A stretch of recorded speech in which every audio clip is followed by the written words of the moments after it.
এই যে আমাদের রাত্রিবেলা ষষ্ঠী, শীতের ষষ্ঠী কালকে তো সব রান্না বান্না আমাদের করা আছে আজকে। সকালে পান্তা ভাত, গোটা সেদ্ধ, কুলের চাটনি খেতে হয়, আর রাত্রে মাকে হলুদ ছুপে ন্যাকড়া দিয়ে শোয়াতে হয়। তার বাচ্চা কাচ্চা নিয়ে এরা আমাদের জোর দিতে হয়, কলা জোর, শিম জোর, বীজও দিতে হয়, মটরশুঁটি জোর, কমলা লেবু, কুল আর কলা জোর দিয়েছি। আমার দুই মেয়ে আর আমার বোনপোর, ওর মানেই আমি করে দিই। মা বাচ্চা কাচ্চা নিয়ে শুয়ে আছে, তার সন্তানকে নিয়ে।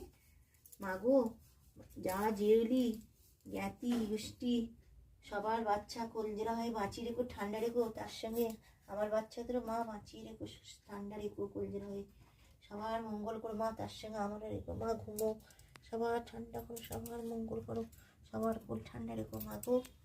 মা আবার সকালে তুলে মাকে চান করিয়ে আবার পান্তা ভাত যা যা রান্না হয়েছে সকালে আবার পুজো করে খেতে দেবো মাকে তুলে। এই হচ্ছে আমাদের নিয়ম। তোমাদের কি কারোর এরকম নিয়ম আছে? তাহলে আমাকে জানিও কিন্তু।